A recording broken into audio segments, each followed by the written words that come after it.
દર્શક મિત્રો, Indian console પ્રેસમાં આપ સૌનું હાર્દિક સ્વાગત છે। વડોદરાના પાદરામાં પેટ્રોલ ભરાવવા બાબતે ઝઘડો થયા બાદ બે જૂથ વચ્ચે અથડામણ થઈ હતી, જેમાં એક વ્યક્તિ ઇજાગ્રસ્ત થઈ છે, જ્યારે ટોળાએ પેટ્રોલ પંપ ઉપર ખુરશીઓ તોડી નાખી હોવાનું પણ સામે આવ્યું છે। આ મામલે પાદરા પોલીસે વધુ કાર્યવાહી હાથ ધરી છે।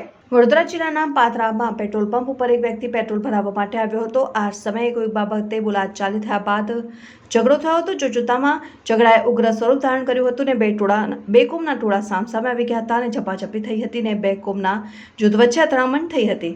બે જૂથ વચ્ચે થયેલી અથડામણમાં પેટ્રોલ પંપની બાજુમાં આવેલી બરફની લારી ચલાવતા દીપકભાઈ જોશી ઇજાગ્રસ્ત થયા હતા, જેથી તેઓએ સારવાર માટે હોસ્પિટલમાં ખસેડવામાં આવ્યા હતા। આ ઉપરાંત ટોળા વચ્ચે ઘર્ષણ થતા ખુરશીઓની તોડફોડ કરી હતી। ઘટનાની જાણ થતાં પાદરા પોલીસ સ્થળ ઉપર દોડી ગઈ હતી ને સમગ્ર મામલાના થાળ પાડીને આ મામલે વધુ કાર્યવાહી શરૂ કરી છે। પાદરા પોલીસ સ્ટેશનના પીઆઈ એલબી તડવીએ જણાવ્યું હતું કે ઘટનાની જાણ થતાં અમારી ટીમ સ્થળ ઉપર દોડી ગઈ હતી ને મામલો થાળે પાડીને વધુ કાર્યવાહી શરૂ કરી છે।